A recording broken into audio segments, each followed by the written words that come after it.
Hello, and welcome to another episode of In Excellent Company.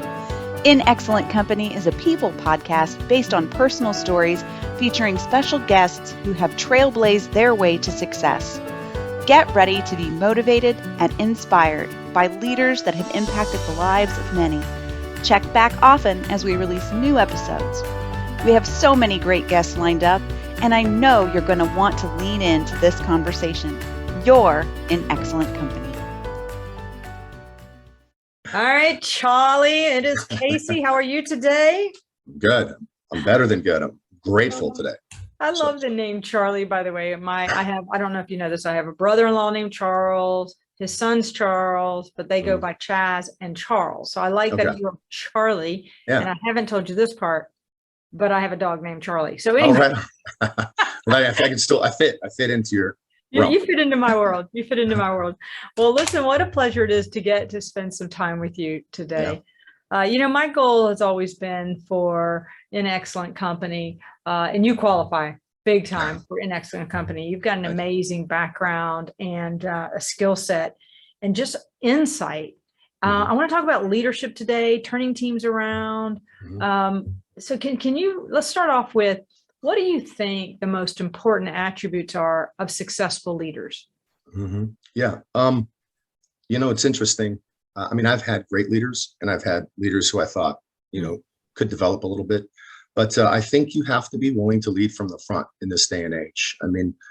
Your folks need to understand that you are going to, if you need to, model for them what good looks like when you're in front of a customer. So if you're not willing to do that and just willing to sit over their shoulder and grade them and give them feedback about what they're doing wrong, I think you lose the opportunity to connect with people, which I also think good leaders treat their folks as people first and as sales reps second. You have to get to know your people, right? You have to be able to understand what motivates them and what things you can do to inspire them. And that's another thing. I think a lot of our leaders these days manage people, but have lost the idea of how to inspire them. So you have to be willing to inspire people, and you have to know a little bit about them personally in order to, hit those buttons that they're inspired by. And, I would say also accountability. People think of accountability as a negative thing, but, and one thing that, I experienced, at Optinos is there was not a lot of accountability, being exercised with the sales force, and we totally worked on that. And to me, it's an easy thing.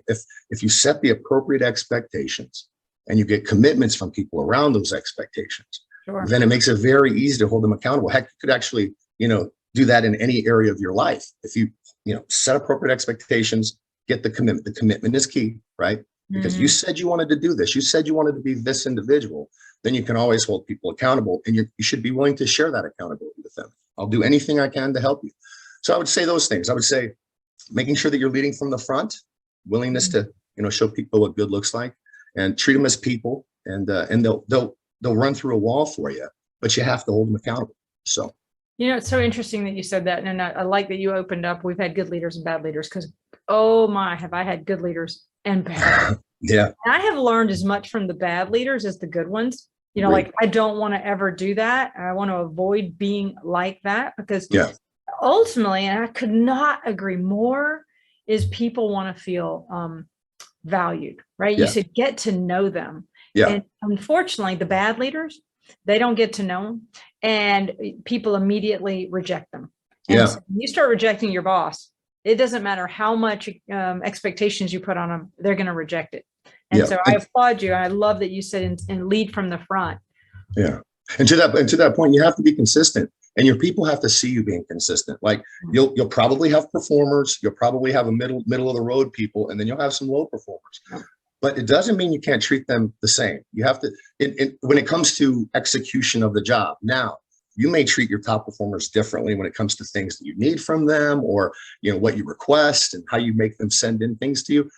You treat your performers maybe differently than your low performers, right? Because the low performers sometimes need more attention in some areas. But at the same time, they've got to see consistency out of you. You can't change because they're doing poorly and treat them poorly, as opposed to you treating them, everyone who's doing well, you treat like, oh, so wonderfully, and you fall at their feet. So there has to be consistency there. So I know I asked you what are the most successful attributes. Let's sort of go the opposite. Yeah. What qualities do you think are missing today among leaders in general? I think if you choose to lead people, then you've got to be willing to try to inspire them. I think we have a lot of managers who are great at handing out direction, but if you're not focusing on the why, and I think that sometimes our leaders these days don't focus on the why. I mean, people want to know the why. Why will this benefit me? Why would I want to do this? And what's the possible outcomes that can happen? So in that respect, I would say, what did I say? What did I say that was? I just lost my train of thought. So you said that they don't inspire them. Yeah. So, okay. Right? So they manage, they provide direction versus inspiring. But at the same time, I think leaders have to always be developing themselves. I mean, if we're asking people to step out of their comfort zone and do things differently, then we've got to be willing to do that ourselves. And if there's not evidence of that, things that you're doing, I remember leading a team recently where on my town hall calls every single week, I would try to bring them something from the outside world. It wasn't all pharmaceutical related. It was things that I was learning in books that I was reading, and I was sharing it with them. So as I was going along this path of self-development, I was sharing things with them that I was learning. And I think a lot of our leaders these days think that when they get to a certain level, that they don't have time for self-development. All they have time for is making sure they go out there and ride with their people and got to hit these numbers. But if you're not growing yourself, then how in the world can you ask your people to grow? And if we're not growing, all we're doing is dying. So that's a big thing to me. I think leaders sometimes, poor leaders can't prioritize well. You have to prioritize the right things that you want your people to be doing at that time. And that can change over time. And if you're not prioritizing well, you could absolutely miss opportunities in the marketplace or with your people to take advantage of. And so I think that prioritization is also something that has to be, and I think poor leaders have trouble with that. And then I'd say lastly, there's a lot of folks who can give you feedback, right? You can give people feedback about what they're doing, whether it's good or bad, but how well can you coach? I think a lot of our leaders need to invest in coaching as opposed to just, telling people what to do or giving them feedback. I love it because whenever I'll ask reps during interview process, hey, tell me what you think of good leaders do or what bad leaders do. And the number one thing they say is they don't tell me any of the good I'm doing. They only tell me all the bad that they just saw in that call. So I'd say you have to be willing to do both. And that's what coaching is. So I think there's a lack in coaching skill in a lot of the leaders that I see today. So could not agree more. As I've gotten to know you and I'm learning, and first of all, I love the fact you just said that you're personally always looking at growing as a leader. That's the sign of a great leader. Because the minute you think you know it all is the minute that is the beginning of the end of your career, in my opinion. Right. The arrogance is going to drive people away. Yeah. But the piece I loved is, you remember the old days, our parents, I'm going to say our parents, I might be older than you, but our parents were told, here's what you need to do. And they just did it. Mm-hmm. Now, people want to not just be told what to do, but to be led and to actually let them have a voice. And letting them have a voice does not make a leader weak. It actually empowers the person to be more successful, right? As you said, you've got to coach. And very few leaders are great coaches. Yeah, and let me add to that, because I think a huge element that leaders miss these days is letting their people know that it's okay to fail. Like if you fail, you learn from that. The only way, I mean, if everything goes good for you and you're successful, what do you really learn? You don't add to yourself, but adversity and challenge, that brings addition to you. You become more enriched when you battle through those times. So I think a great way to do that as a leader is share your own failures with your people. Right? Don't be afraid to say, hey, look, I really screwed this one up, gang, but I'll do better. And it shows them that you're willing to admit your own failures. And I've seen this happen in people that I've been leading these teams. Then they're not afraid to share their own failures with you. So it opens that door, and they see that they're like, oh man, he's practicing what he's preaching here. He's letting us know that he just stubbed his toe in that situation. So that's one thing I think that's missed. Well, I use these two words often, and I mean them sincerely. And I love how you positioned it. It's called fail forward. We're all going to fail. We're all going to miss the mark. We're all going to make a mistake. You got to learn from it, grow from it, move on, and don't beat yourself up. And so to give people permission to fail, gives them permission to actually get more creative, more innovative, and to do things outside the ordinary. Yeah, exactly. And so how do you grow as a leader? I mean, specifically, you mentioned that you are studying / always looking at growing. Yeah, I do a lot of reading. I'm a voracious reader. And Yeah. I mean, I literally, and I think I actually I keep a list on a document of all the books I've read over the last few years. I think I've read 30 books in the last year, and all very good books, in my opinion. But I take from those books and I share with my people. And I tell you, I've actually put together Angela Duckworth's book, Grit. I put together a 3-part series for my team that focused on why you want to work on your craft. When you deliberately practice what you do, you refine things and get better. There's this epidemic in the pharmaceutical industry that people don't want to work on their craft. They think that, oh, I went through training, I know the product, I'll learn in the field. Well, no, you won't anymore, because you get these little snippets of time. Sometimes they're virtual. We don't get time with people like we used to. So if they're not working on their craft, then they could really get stale and fall behind. And those are just some of the things I love. I love reading and then sharing with people. I listen to podcasts. Mel Robbins has a podcast right now about reinventing yourself. I don't know if you've heard that. Fantastic podcast. Okay. And I ask a ton of questions. When I'm with other leaders, I ask a ton of questions about how they do what they do. And that adds to me. And so I learn so much as I realize how much there is to learn. I just can never stop. So I really have an appetite for, I'm curious a lot. And I'm not afraid to say, hey, I don't know how to do that. Would you mind helping me?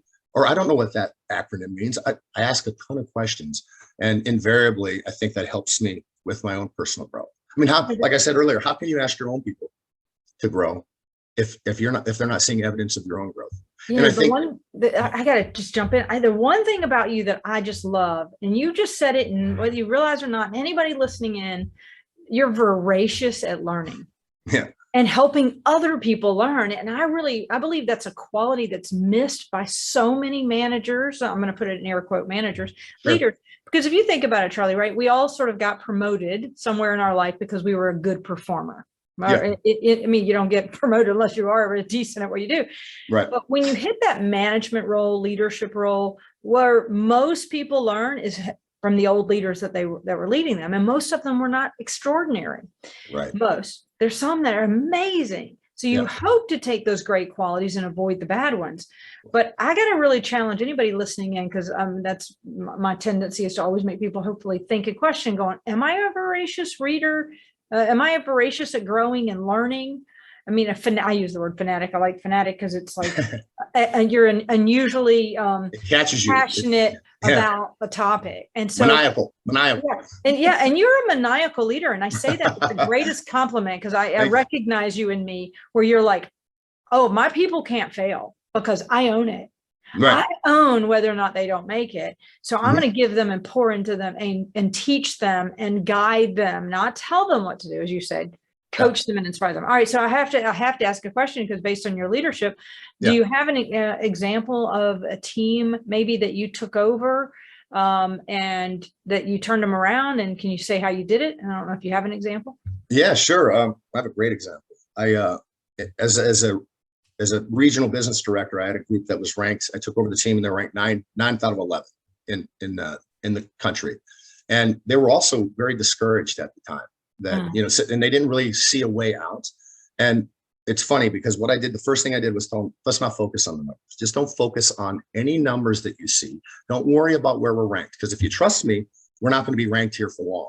And so I had them focus on what they could control, focus on practicing the right behaviors, the right amount of times to the right targets, so that they can actually start doing the things that are necessary to be successful. And we talked about those things. And it really, sometimes it meant stepping out of your comfort zone. I love asking people, how long have you been in this industry? And they're like, oh, 20, 25 years. I've been doing this a long time. Okay, well, I got news for you. Probably 3/4 of that experience is outdated and won't work today. So you've really been in this industry about 5 years with the way it looks now. So letting people know that you have to be willing to do things differently. And I was always focusing on the why. Always, why is this important for you? What is the benefit that this, and you can't just tell them one time. You have to continuously stand in the pulpit and let them know these things lead to success. So, and another thing, and I think about this group in particular, there needed to be a boldness factor. And I think you become bold when you're prepared and you're confident.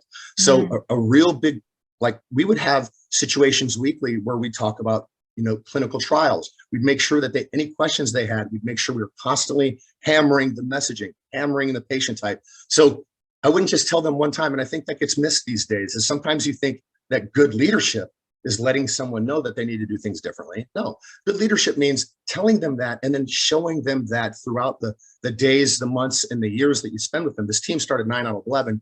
And to me, they finished 3 out of 11. So wow. That is, I mean, moving a team. So we didn't win, right? We didn't win, but they moved all, and the confidence it built in them. That was the key. So that was in a year you were able to take them from 9 to 3rd? Yeah. So in my opinion, that's a heck of a rise. Huge win. Because what things that are incalculable in that is you retain them. You can help them gain self-confidence. You help them become proud of themselves. I got to tell you, because to me, the success is not always in the numbers, but of course that's how we all get measured, and we should get measured, right? That's how much money you make, how many sales calls, etc. But the reality is you're impacting the lives of the people that they live with every day, their families. And so kudos to you. You know, my goal has to always been transform every life I touch, whatever arena. But and let me add to that too. I think my purpose I've found over time is helping people really optimize these talents and skills that they've been blessed with. I mean, there's nothing more frustrating to me than when I see someone who has a lot of talent who just thinks that they just want to get by.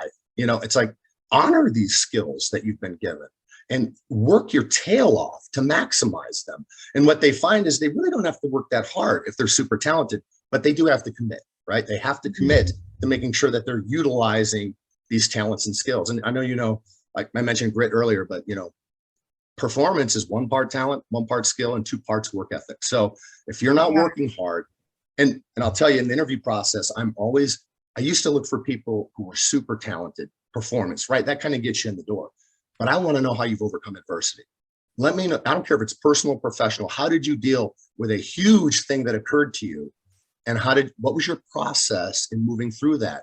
And I've found that the people who have been able to overcome adversity in their life, those are the people that when the chips are down, I'll tell you, I had a team during COVID that, really were shocked. They were shocked by what happened. Everybody was. They knew they were going to have to totally change how they did business. Anybody can win when things are going smoothly. But that team was Region of the Year during COVID. And it's because they committed to doing whatever it took. So we have to be virtual. We have to be in person. We have to follow by these rules. But they completely owned it. And they were rewarded. I was so proud of them. I mean, to be the Region of the Year at Optinos when all the chips were down and we had to absolutely change. Our cheese got moved.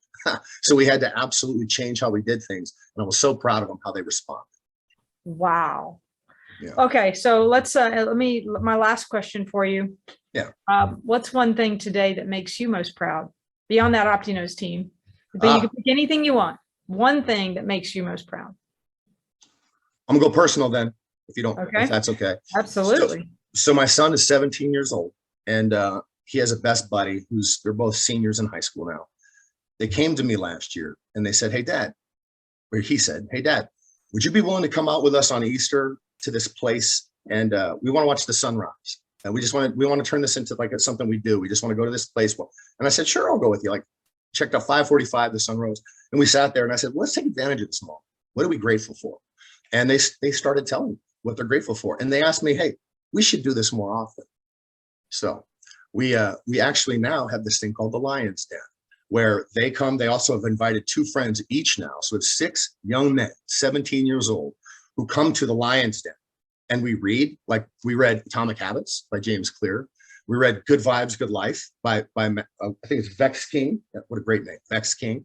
And now we're going into the 4 Agreements by Miguel Ruiz. So we read a little bit, we talk about it, we talk about our weeks, and then we watch a movie.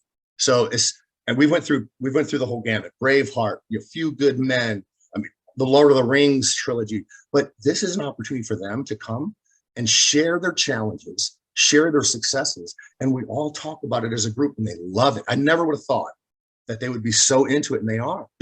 Like when I travel, they'd be like, Dad, let's do the Lions King virtually. why don't we hop on a call and do Lions? I go, okay, let's do Lions Den virtually then. Let's do it. And it's been amazing, and I'm really proud of that. I never had anybody in my life like that. My dad, I barely saw my dad when I was in high school. But this is a time in an era where we have to be pouring into our kids with all of the distractions and temptations out there to do the convenient thing or the wrong thing. To be able to speak to these young men in this type of an environment I get way more out of it than they do. Well, at least I think I do. I think I get so much more out of it than I do. Okay, so Charlie, if I had boys, I'd be tapping you on the shoulder right now saying, help me pour into my children. I have girls, but what a blessing you are. And you may not know this, but I raised 2 nephews for quite a period of time, my husband's sister's kids, and for 9 years. And I found out now, I wish I'd done then, that when there are 5 adults that are not the parents in a child's life that are pouring into them, their odds of success are 100%. Really? Off the charts. And so I've been calculating for my daughters, like my sister, their old Nene, what we call Nene, and I go through and go, do I have 5 adult females pouring into my children? And so I applaud you what you're doing beyond your son and extending yourself. And you should be really proud of that. Yeah. Well, and there's also, so if I'm going to be completely transparent, one of the boys, their father is like, why do you go to this lion's den? Why do you do that? I mean, you're not going to learn anything from him. I mean, I don't know. And so the young man is like trying to tell him, come to the lion's den and see what we do. And he won't come. It's like, have him come. Let him be a part of it, and he'll see what we go through, how we talk about how to live right and make good decisions, and how making good decisions today is it can set you up for such success down the road, because just 1 or 2 things where you go south and your whole life could be over. I mean, as you know it, you literally could be going down a spiraling path that you can't recover from. So I'm always telling these guys, make the right decision in every situation, and you cannot lose. So proud of that. We are all, not just kids, one decision away from changing and radically changing our life forever. Exactly. And for you to pour in the teenage years when they are the most vulnerable, in my opinion, I just applaud you. Thank you. Good for you. Good. Yeah, I love it. All right. Well, let me just say thank you, Charlie, my Charlie. I'm going to when I see my Charlie. Anyway. I enjoy you. I mean, ever since we first chatted on the phone, I was like, man, Casey, you are a juggernaut. Like, and you really, and I see you always on your posts and stuff like that. And I, that's why I was saying, hey man, can I get that interview back? I would love to. And then let's do another one. I'm like, you're going to do another one with me? Like, I always would see people you were talking to, and I'd get jealous. I'd go, oh, I wish that was me. Listen, you know what, Charlie? I get the privilege, and I'm saying it is a privilege. I have so many friends that are C-suite and leaders all over the country and the world. Yeah. And I'm blessed by these friendships. But when I meet somebody that I go, oh my God, they're special.